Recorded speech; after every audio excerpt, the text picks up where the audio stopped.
Okay. Screen.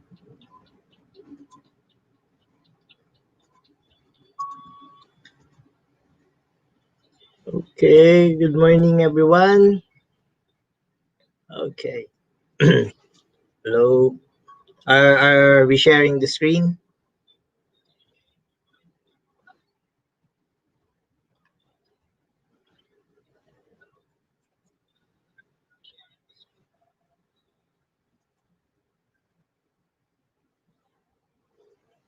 Okay, thank you. Thank you very much. Good morning, everyone, and welcome to Stress and Time Management in the New Normal.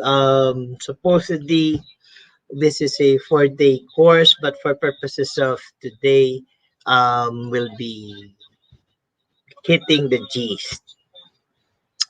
Okay, what else? We'll do the one clinical test just for the stress and then one for the time, so everybody can get at least a grasp. So some of the other details, if not all of the clinicals, will include in the formal class. Okay, just to move forward. So welcome.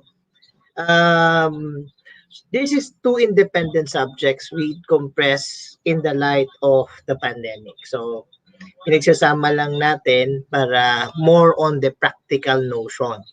Now, your speaker, this is what I've done. I'm just really recently certified as a psychological first aider, the chief executive officer of MRRI, and then also the chief knowledge officer of Origanum, and then that's the rest of my past professional doings. Okay, now just to for purposes of today, I'll make a very special exception. So this is how you can reach us kasi dito may mga itatakal tayong sensitive, but some of you might be touched that deep. So um if I can help you in a way, so just drop us a message either through a text, then please state your name. We'll send a code later, and then ano yun doon, pag-usapan natin yung malalaman nyo. So, to begin with, house rules. Okay, so reserve the questions kasi 1 hour lang. The coming slides might answer all of your questions. Now, doon sa kindly mute the mic for the moment, and then I'll do the rest muna. But if we go to the formal class later on, more than happy to answer. But if you need some clarification or help already, ano lang dyan, let's move forward through those contact details. And then, now, dun for any inquiries about the contact details, we share naman yan. And then drop the questions at the chat box. I'll ask the help of our facilitator to remind me of the questions in case I skip. And then, better learn and enjoy.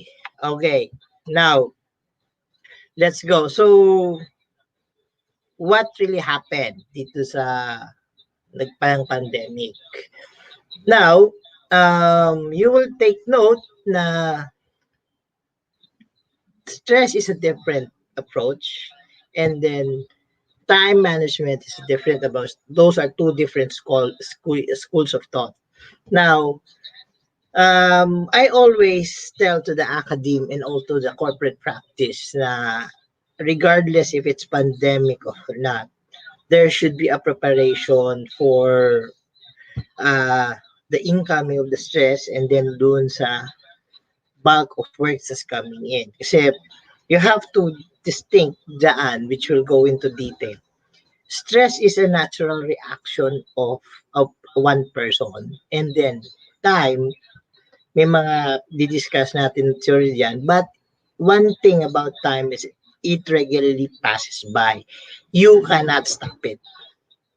Okay, so ang key dito for today's lecture and for the formal class is yung what we call in the practice as active mindfulness.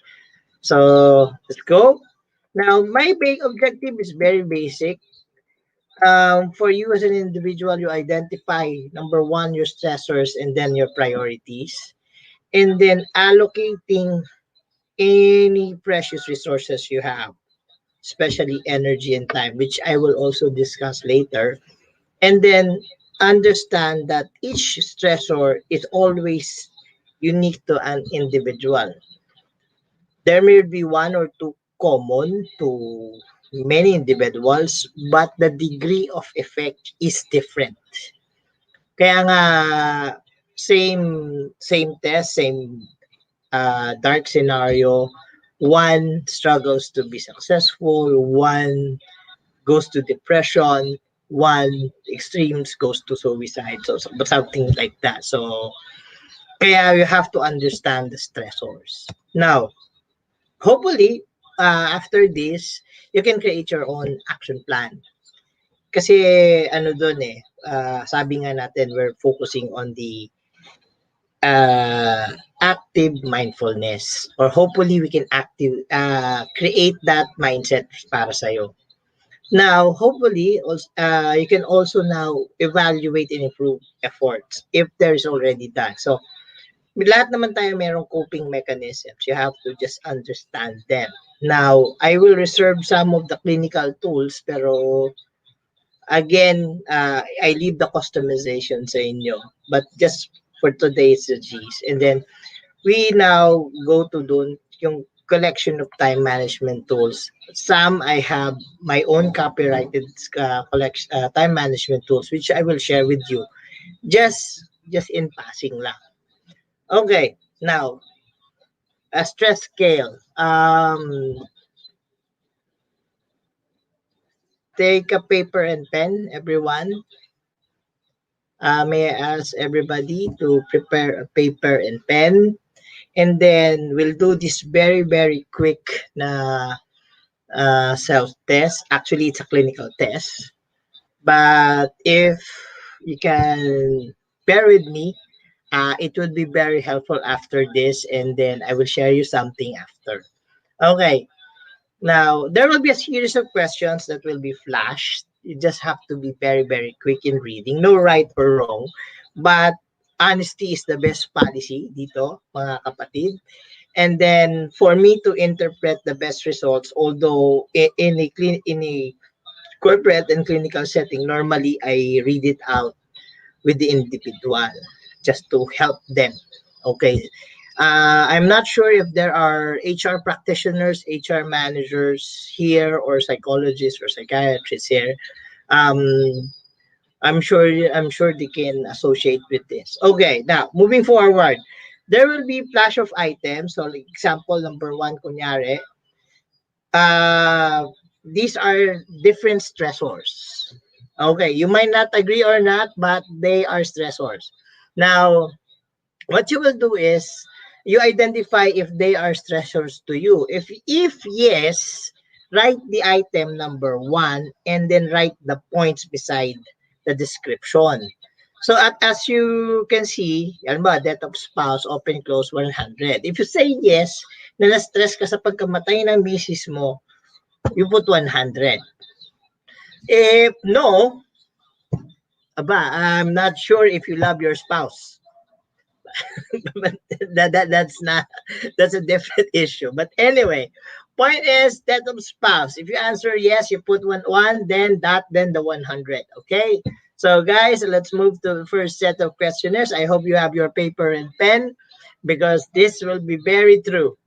Now, one, death of spouse.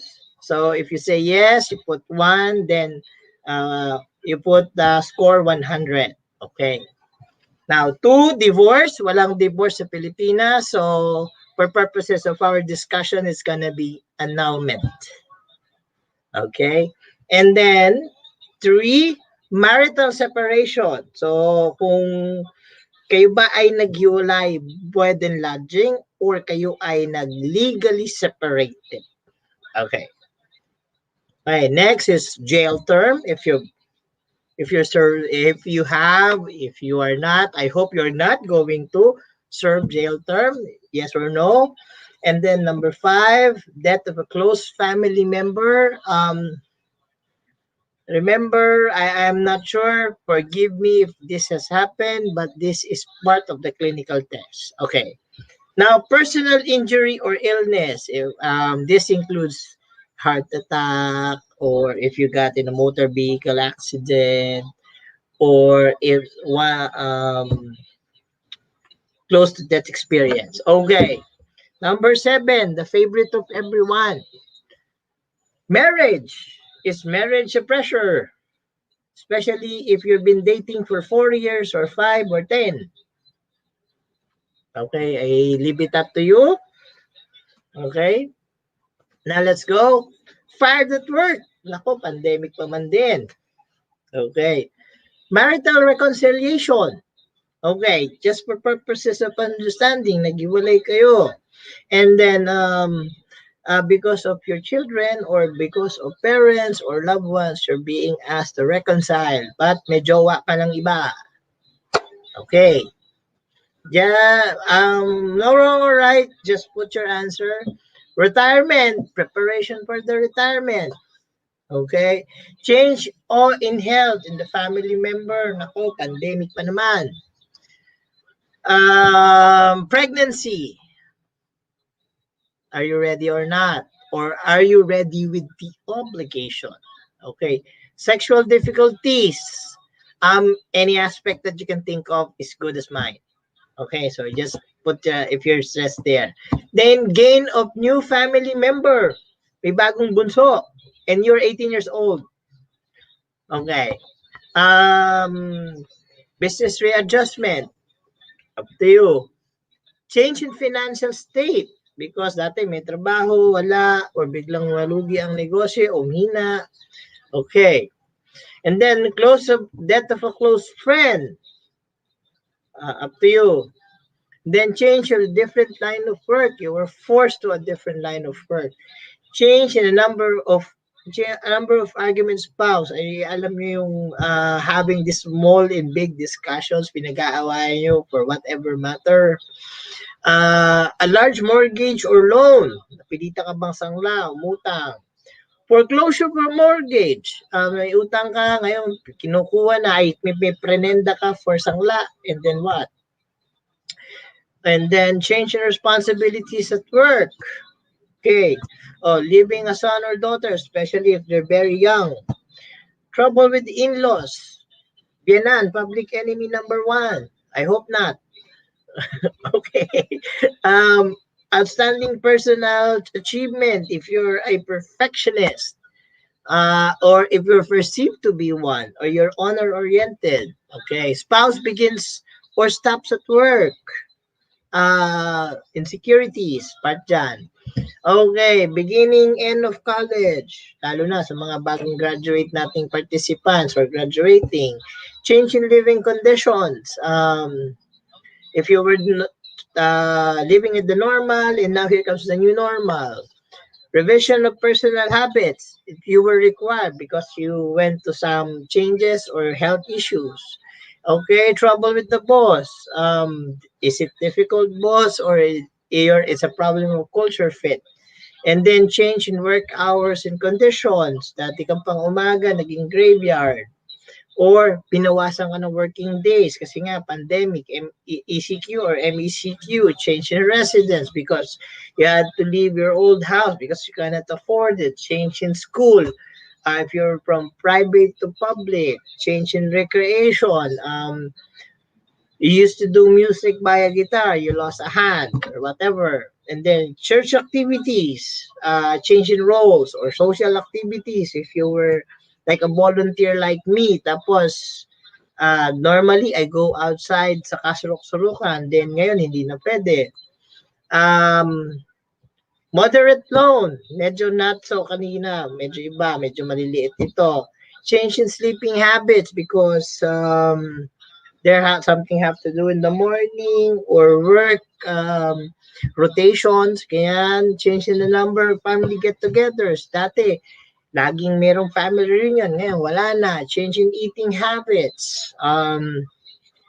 You had a stroke or you had an operation, bawal ganito, bawal ganyan, no salt, no sugar like me, and no cooking oils in the body. So yeah, vacation. You really type to vacation. Suddenly, you have already 1 year vacation in the house because of the pandemic. Christmas, you're pressured to give gifts before. You naturally give gifts, and now, how do I give gifts if I don't have the money? So, minor violations like juveniles. Okay.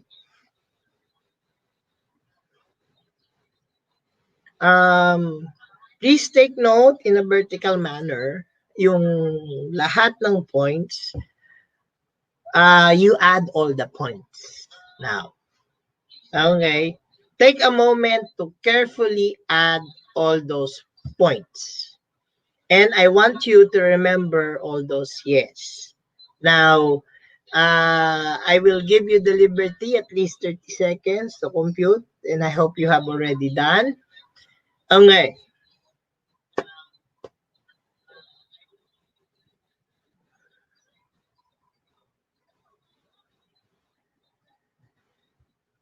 Okay.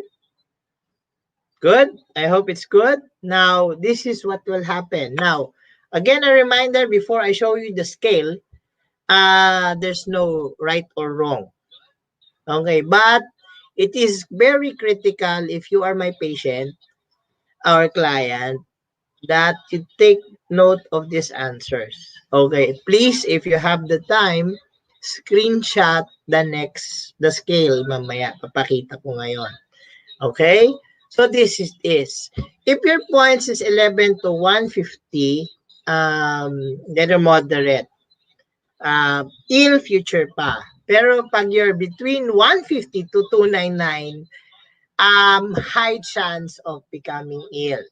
And then 300 to 600, very, very high risk of ano. Kung napansin nyo, most of the COVID patients, lalo na yung mga vulnerables, aside from their vulnerable diseases or current medical conditions, added with the stress, they had fallen victim to bed. So, yun yung danger dyan. So, remember, stress is very, very real. And then, biggest part of it is it's triggered psychologically.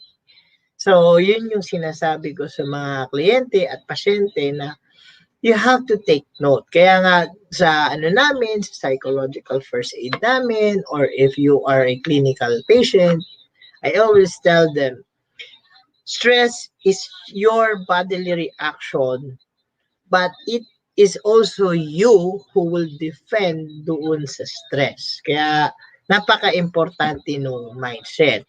So, just in case you feel you fall into the second or third category and that you'd like to talk about it, give us a text and then please use the code there, SNTMGT. I will know that you are attendee to this class, and then let's talk about it. Pag-usapan lang natin, maybe we can solve slightly yung inyong mga pinagdadaanan ngayon, and then hopefully we can develop a intervention for you which is custom fit to your current condition. So with that, yeah, thank you.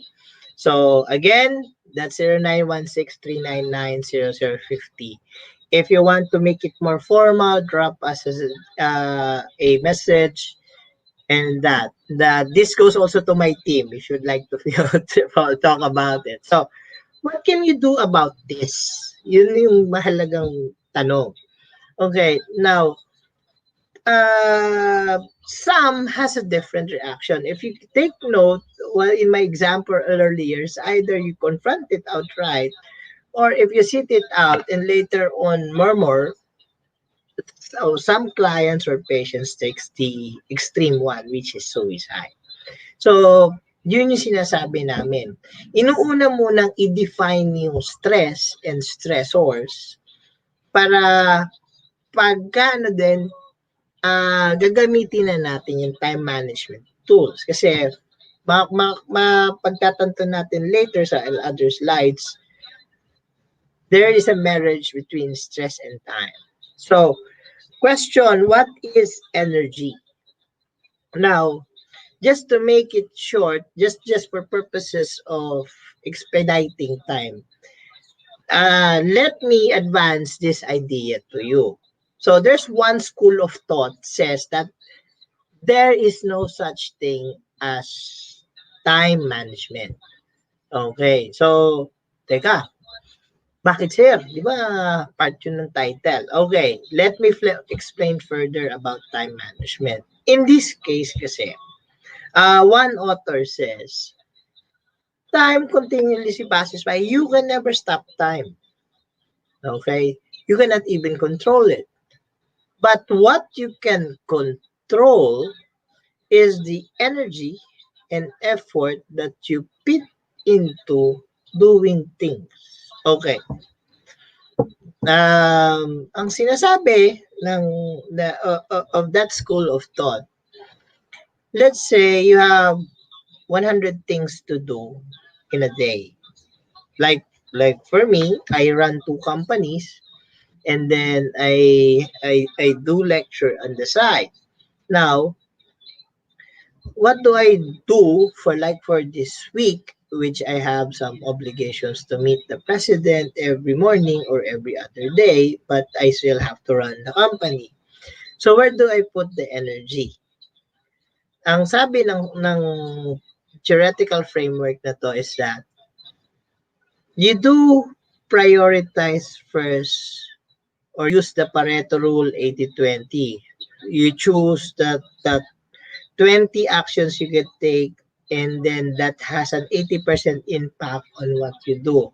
So that's a separate discussion, but for purposes of emulating or synergizing the word energy for purposes of today's class, saan mo ba ilulugar yung priority mo? Pag inuna ko ba to, more than half of the work is done, more than half has been finished, and then less stress on my work. So, ibig sabihin, where do you channel energy?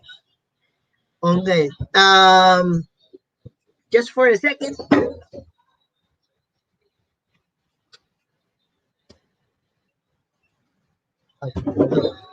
Okay. Now, when you say energy, dapat channeling. So that's how you are going to do it. Now, to understand that, you need to know what's your stress. So, we did the stress scale kanina. That's the highest stress scale kanina. But there's a little modification there. But anyway, it's the same effect. So that's what you did earlier. Merong mas malalim yon, but just to tell you, those are, with those tests kanina, it tells me already if you need help or not. The problem is, if you are willing to accept, kasi in such cases, in stressors or in time management, the best way to solve problem is to first admit there's a problem. And then the second part is, some of your actions, if not all of your actions, is part of the problem. Because the moment you admit and the moment you identify, you have already solved the 50% of the problem. That's how important that test kanina. So if you're patient, lagi ko sinasabi, the best decision to change end results is not from me. It will come from you, because the degree and the level and the approach can only be understood by you. So yun yung dyan. So Are you in the depression or are you aware there is depression? Well, there are tests, there are indicators or red flags, as we call it in the practice. Now, just for purposes of this discussion, if you fall under the third degree, may manifestations. You want to be alone. I can solve this. You don't want anyone's help. Um, there's a lot of things that bahala ka na dyan, negative impressions, so and so forth. Those are the things that keep bugging in. Be aware already. You have to admit there is something wrong. But nonetheless, are you crazy? No, that's not the answer. The answer is you just need to channel the energy properly. And then, syempre, at the other onset is the mindset. So that's how important the test is. Now, is there a time management myth? So yun yung sinasabi natin kanina sa energy. Okay? And then, pagka ganyan, how do I solve the time management? Parang ang dami kong kailangan gawin ganyan. Now, let me share you this two special scientific facts that's happening. Number one, the amygdala, which is the part of your brain, that is your self-triggering mechanism, yung self-defense mechanism ng brain. So, pag ganyan, ayaw ko. So, iiwas ka. Now, that's why with the stress thing. And then remember, some of the stress, you feel that you are overwhelmed. Iniiwas ka ni brain, pero in spite of that, you also admit, hey, teka, wala ako sa oras. Kulang ako sa oras, paano to? Okay. So, how do we reconcile? So, sabi, you have to channel the energy. Right. You have to, sabi nga namin, hack the brain in hacking the defense mechanism and then teach your brain to react on the proper way. So, sabi, my favorite general, who became later on the president, is the Eisenhower back. So, I'm sure some of you, I saw some of the participants already I'm sure they are doing some functions. They do this, pero they classify as important, urgent, not urgent. I'll just highlight the names, but for purposes of discussion lang, what the brain or how to train your brain. So pag important, urgent, do it now. It requires action already. But if it's important and not urgent, you have to create time. And then if not important but urgent, and you have people around you, you can delegate. Now, if it's not important and urgent, wipe it out. Obliterate. Yan, the 4Ds ng magic ko. So,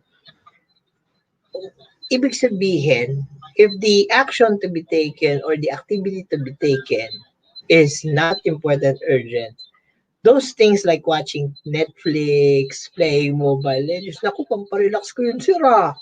Mababa. Pwede ba yun? And then, sorting out so many emails. You have to decide if you want to eliminate that and rechannel that energy to one of the three. So that's it.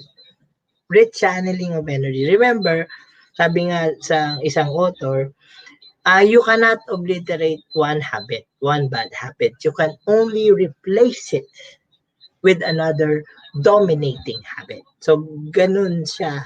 The same principle or analogy used in the decision making. Kaya nga, sabi namin, it's a very, very long process, but not impossible. So, yung iba, in all fairness, some of the learning curves are long, some are very short.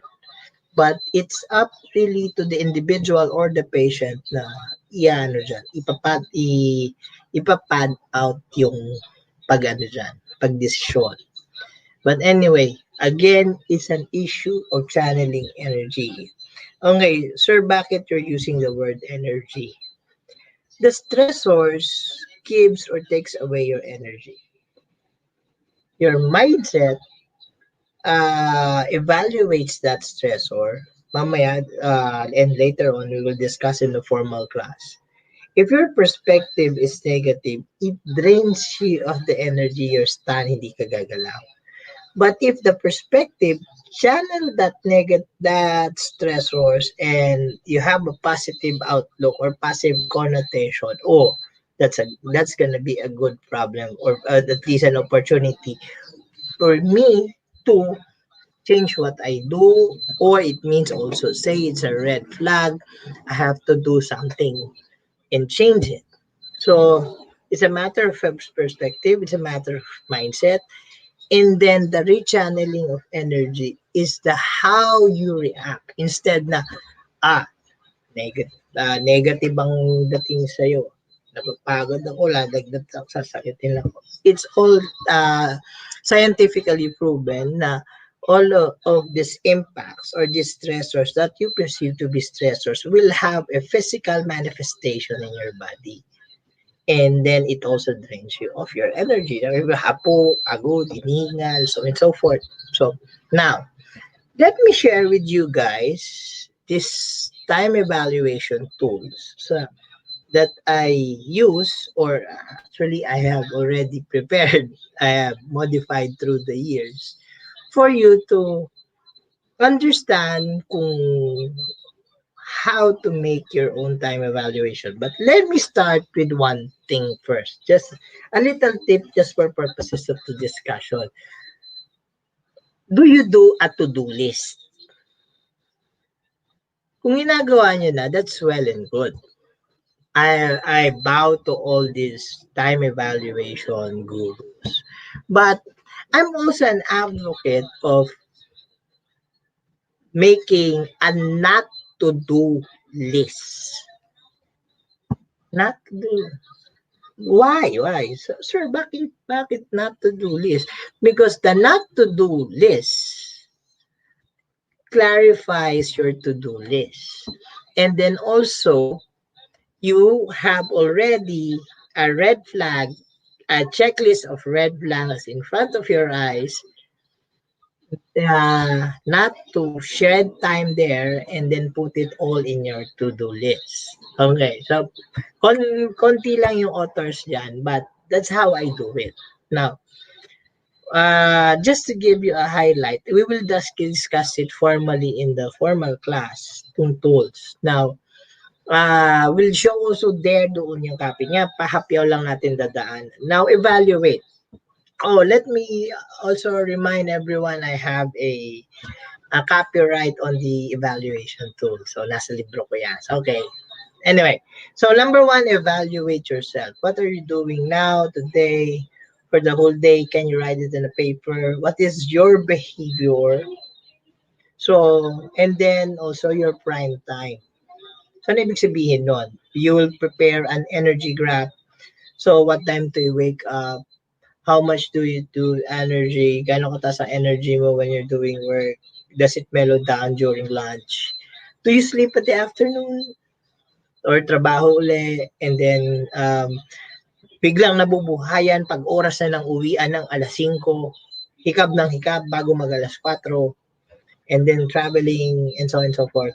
And then, kain na naman, nanood na naman TV, probinsyano, buhay ka na naman, and then you time to sleep.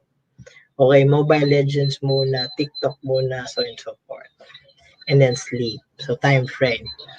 And then when we done the energy graph, we identify those things that doesn't give value to your prime time or your energy cap. And then we also change. Kasi ano dyan, partly it's also part of your health. So yung ano yung daily routine. Okay. And then we drew life goals. So if you're familiar with life coaching and Six Sigma and Lean Six Sigma, medyo madalang yan. If you're in a leadership position, we now learn using the Eisenhower bars to delegate. And then the magic of asking for help.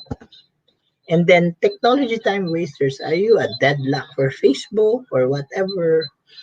Or pag hindi nag-message ng sweet dreams po, so and so forth, and then you're already bullshit, or merong babae, si ganyan, or may lalaki, si ganyan. So, especially for millennials. Now, can we increase your efficiency by 50% or more? The answer is yes. We're going to use that whole tool. But again, it's going to be up to you. Okay. Now, the marriage of stress and time management. Although these are two different schools of thought, um, it should be also remembered that you use both because they have techniques that's interrelated to each other. Kasi to make just to state the formula, just kasi medyo we got what 20 minutes or less. Okay. So stress management, number one, there are two schools of thought. So sa NLP kasi, sa Neurolinguistics Programming, you train the mind for the heart to feel, not stress that it expand to the body. Sa psychological first aid, it's very different. So it's the man from bottom up. Okay, let's manage your body. Breathe muna. Relax, close your eyes, go to a area, think of a place of peace, which is, and then down, and then let your mind relax, and then later on, if possible, meditate. Yan. Which is reverse naman sa talagang focus muna sa brain and then let the body feel. Now, when it comes to time management, it is more of the tool of channeling what is your priority. Kasi if you prioritize A, B, C, D, would this have a less stress on your mind, soul, and spirit, and 1, 2, 3. So okay. So or the other way around. These are the things that causes me stress. 1, 2, 3. Let me check my schedule. How does it affect my time management? Okay. Then you use lean. What are the waste determined in the processes that I can take away to lessen stress or to streamline the time to lessen the stress? So, mag-asawa talaga. We cannot discuss without one without the other. But there is a lot of principles there that you can also use. Ngayon, as much as I'd like to share so many of the tools which we'll discuss in the lecture proper, ngayon lang, stick with this formula. Identify the stress and how does it affect the time. So stressors identified is equal to the time and time used. So with that kind of formula, kailangan magbalance. So in between, how do you measure? How do you do that? Now, let's go to the actual setting. Okay, the new normal effect. Before, they go an 8-hour job, gising, biyahe, pasok, work, biyahe, uwi, biyahe, or whatever leisure things, especially on a Friday night or a weekend that you do. Now, it's different. You were forced to, number one, work from home. Nung una, masaya, but nung mga sumunod na araw, ito si trabaho, ito yung obligasyon mo sa bahay. And then, yung unang masaya is now becoming the stress. So, the stress was the environment itself. Okay, calls from the boss while you're helping your kid. And then, you were just working one day, now you become a teacher, parent, mentor to your online classes of your kid. So that's another problem. Or later on, if you're working in government, you were done or normally a teacher, now you're going down the barangays, doing these things. Or worst case scenario, if you're just a rank and file who lost your job, you don't any have any other means but to sell. So from tapos yung dati if you're an ABP, now there's no need for that position, and then the rank and file is more important than the middle management guys. So ganyan. So like you said, stressors are always unique. So what happens there? Nabago yung demographics or yung mga profile of those causes stress. The environment changes because dati you can travel as much as you want. Ngayon, wala na. With the threat of the COVID-19, ah galing lang tayo sa ECQ. ECQ na naman, isang taon na yung ano. I'm not sure about your financial capability as of this moment. All of those are new different stressors in a new environment. And then, how do you solve it? So, psychologists and many of the scientists says that the brain is plastic. It exercises plasticity time and again. So the more you practice active mindfulness, it creates millions. Basically, it strengthens your brains to adapting more. So from my point of view, um, guys, I'm sorry about the feedback. Sorry. Okay, so from the mindset itself, ang mangyayari ngayon dyan, uh, you have to continuously exercise, okay?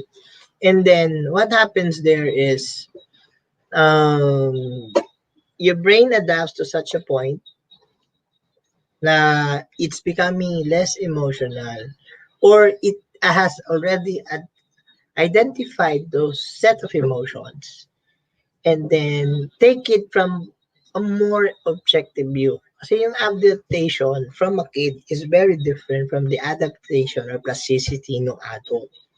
Now, for purposes of discussion, I assume that most of you, if not students, are professionals here. So you have a very, very different plans from a 12-year-old kid. Now, let's go to the actual setting. May bagong setup because of the COVID-19. So what do you do? Magmumukmok, nakita mo ba na, Sam went to active mode agad. We do the buy and sell thing. We doing these online classes, from shifting from the old class to the traditional classroom to the online class, the training. We added skill. Okay, you have to earn. Now, not everybody did adapt very quickly because in their mindset, in their mind, they were thinking, saglit lang yung pandemic. But if you look at other countries, they have already put a setup as if they had to live with the virus while looking for the vaccine or for the medicine that would rightfully answer or cure lahat ng ating mga kapatid na may sakit. So, that's how important the brain is. So, the rule is, in the new normal, your mindset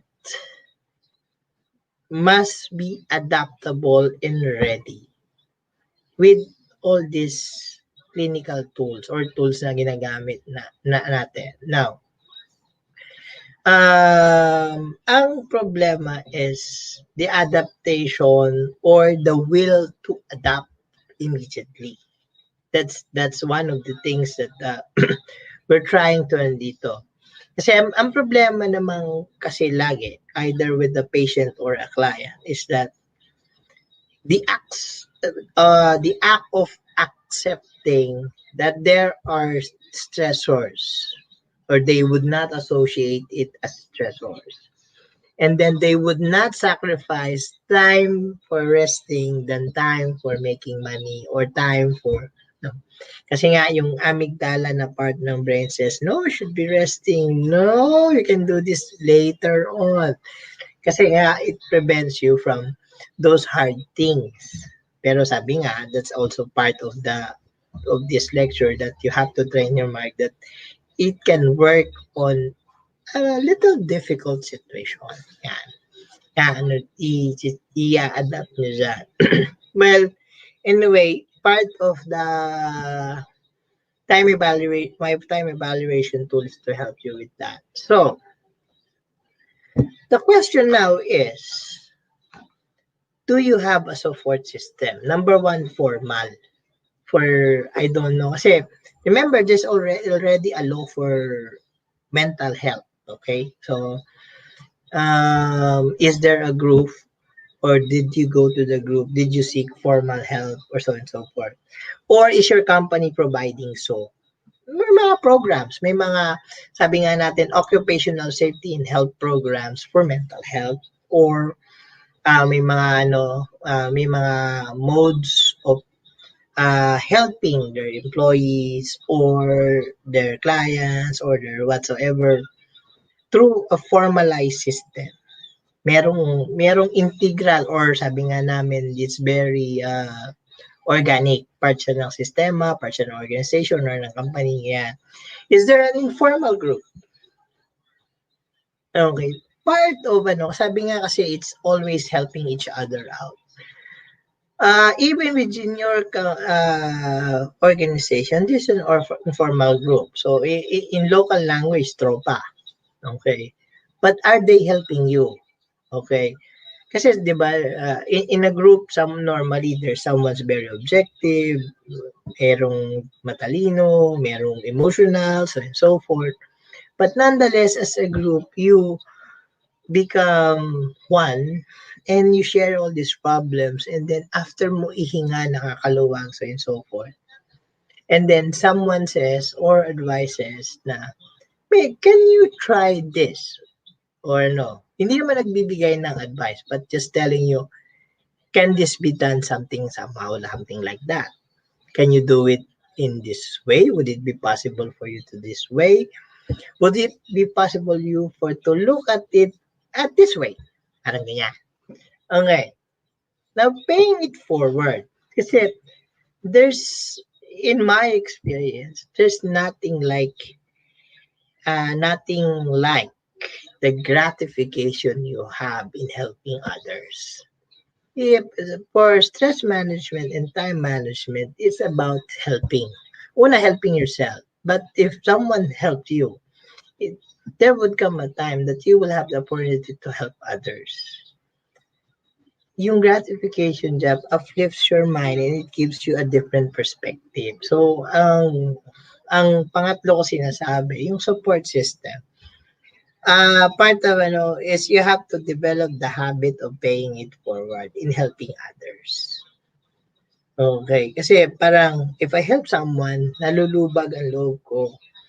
And then I see what was the problem with him. Now I can tweak a little about my stress management and time management tools. Because the way I help this confirms that I have now a different way or different approach in solving this. So, ganun siya ginagawa or ganun namin nire-recommenda. Now, here's that's the last slide. Thank you very much. I'm Flores. Just give us a text. And then if for me to know that you would like to have be interpreted and then a little bit of counseling man lang, just text us on this number. And then if you want to call, please tell us, may we call, and then we're calling about this, use the code, and then that's it. Okay?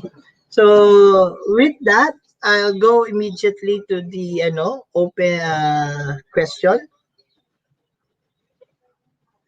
Okay, I'll open the floor for questions.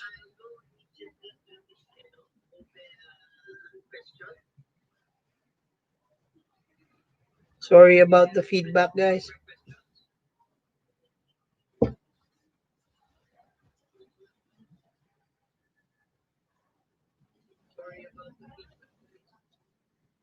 Okay, I'll stop sharing. We'll go to admin. I'll stop sharing na.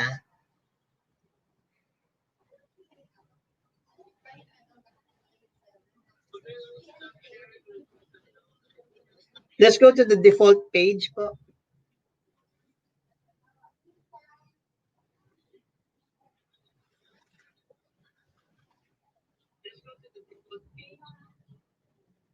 Okay, any questions, please?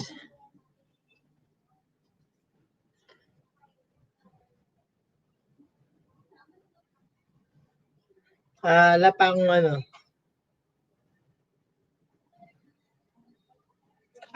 For the e-certificate, please coordinate with the admin.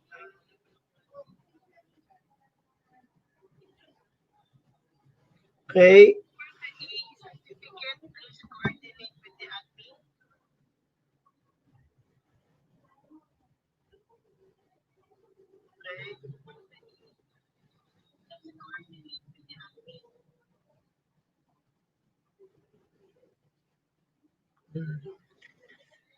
Again, we would like to reiterate lang yung if you feel that you fall within the second and third category, and like to talk about it,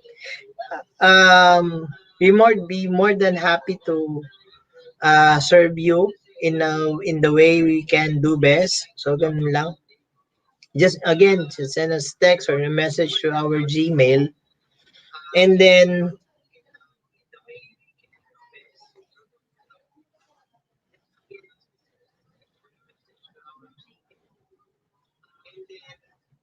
um we have the formal class. Will include all those clinical tools doon kasi ngayon time's too short, but hopefully you learn a thing or two.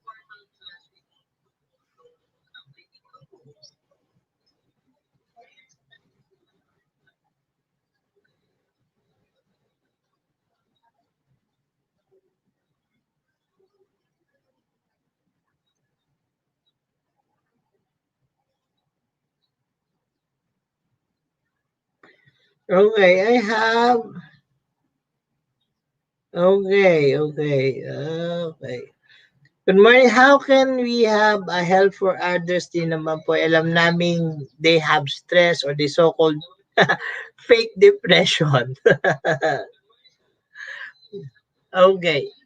Um, Guys, you have to understand that yung depression, ano yun, tawag dito, it's already a symptom of a uh, deeper situation or yung current mental condition. So, hindi siya basta na-fake, pero there are things that already triggering it to be expressed. Yung manifestations niya masyado ng kaya siya yung manifestation lumalabas kasi sobrang lalim na dong epekto sa kanya psychologically.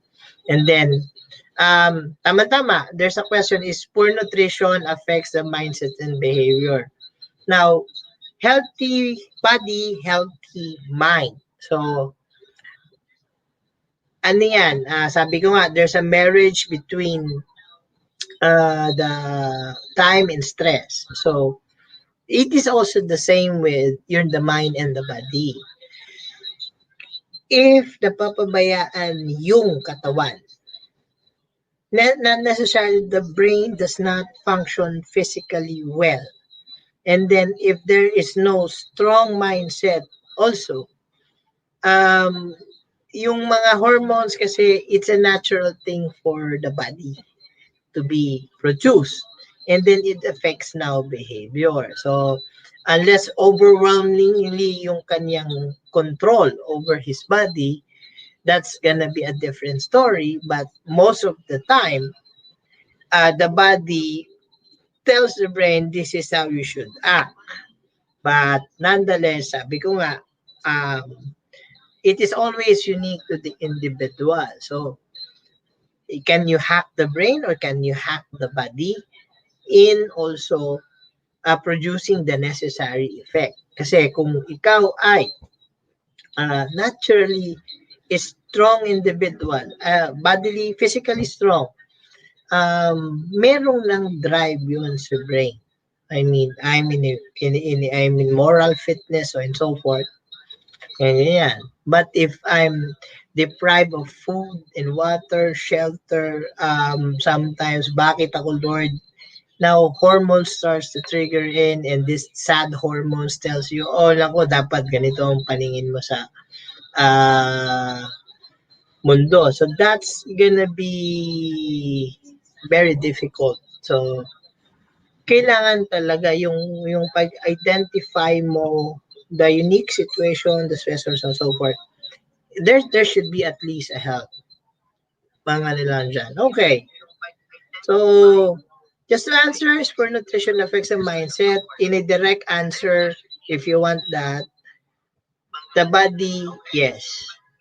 Yan, ano lang dyan.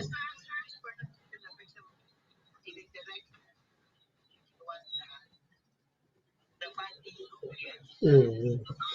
Okay. Also, thank you, Rak Mat Dwi Pandubi. Did I pronounce it right? I hope.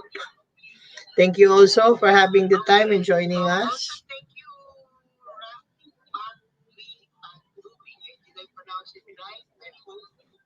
Mhm. How can we deal with the situation at home when everybody else is upset? Okay. Very good question, Miss Maria Roa Manaloto. Okay. This is how you do it. Number one, you have the person, if you're this person, Miss Roa, kung yan ay kaibigan mo, what I'm telling you is, have first a clear mind. Clear mind. So, what does it mean? You cannot solve a problem if you are part of the problem. So, you must first resolve if you are also upset.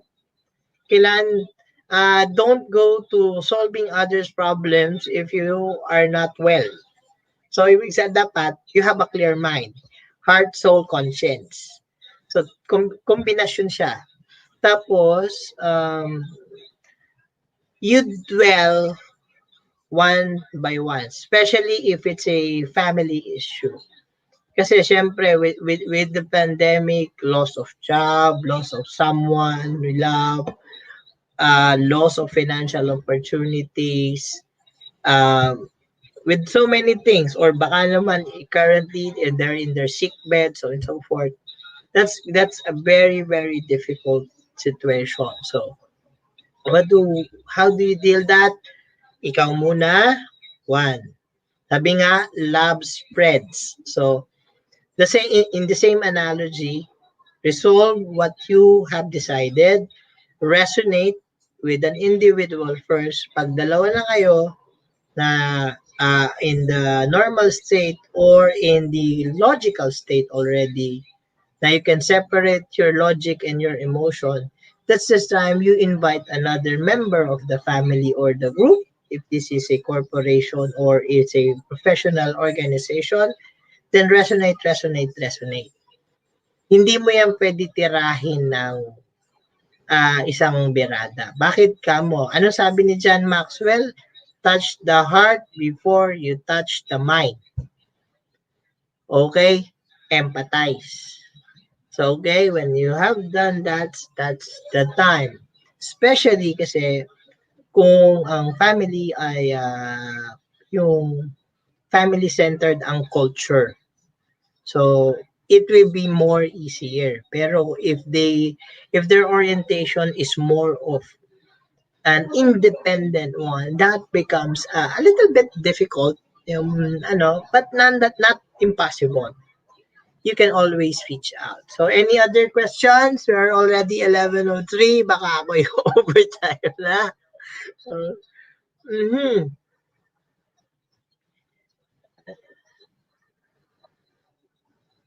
Okay, thank you po, sir. Yeah, Arlie, I hope you can use what you've learned today. Okay, Sir Romeo, Atulan. Okay, is overthinking a result of depression? Okay. Okay, now,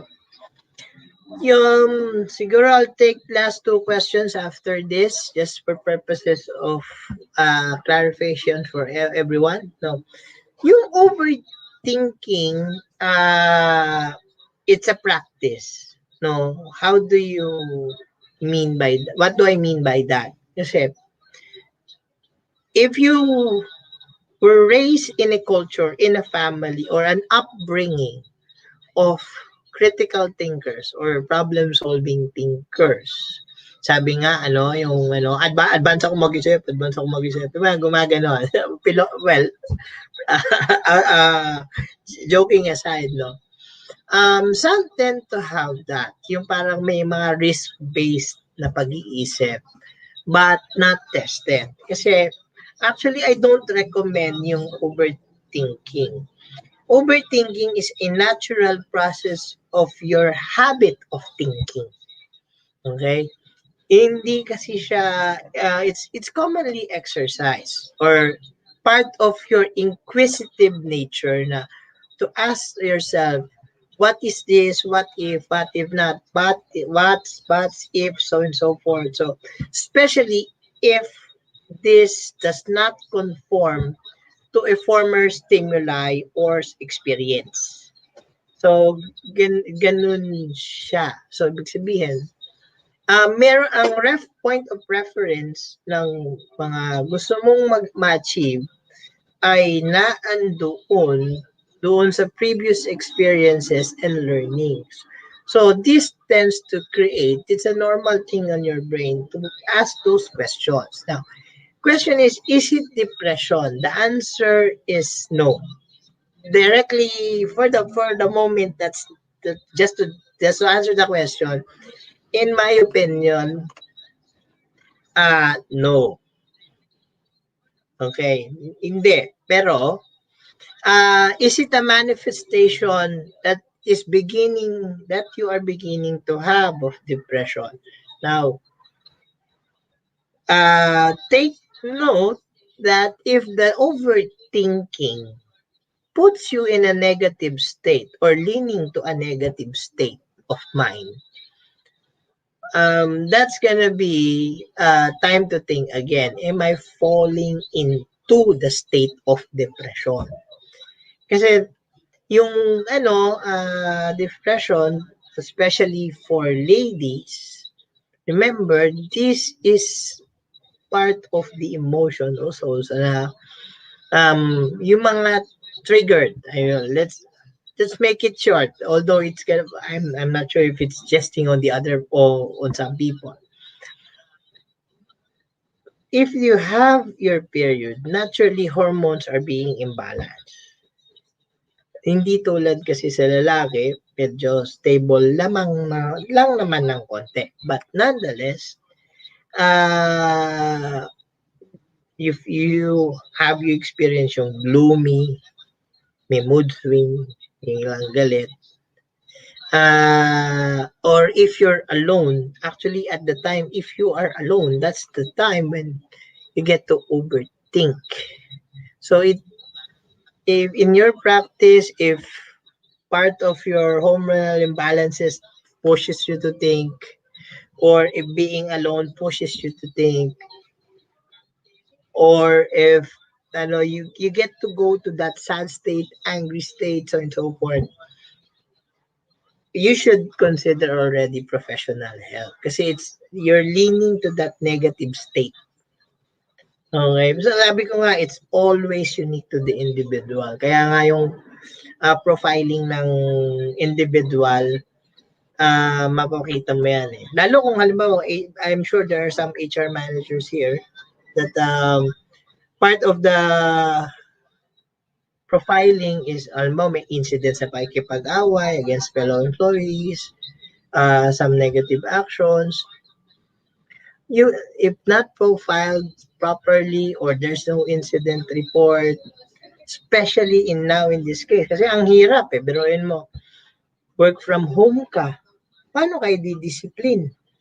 O so, ano dyan? Maabot na sa punto that nagre-reklamo ka na doon sa mga current setup, but you have no control about it. Oh, those things. Oh, okay, just for purposes of answering the question. Overthinking, not necessarily, because it may or may not be a part also of your practice. Okay, also Miss Paulina Lynn Telmo, also thank you very much. If no more questions, I guess kung wala na, okay, we can go. Thank you, everyone. Thank you for spending time with us. I hope you enroll in the formal class. And also, we have a talent management for those HR practitioners. I would encourage you to join us. Meron tayong 1 hour na sa 27. And again, thank you to my Limitless team. Thank you very much again, guys. I guess we're done. We're done, everyone. Thank you very much.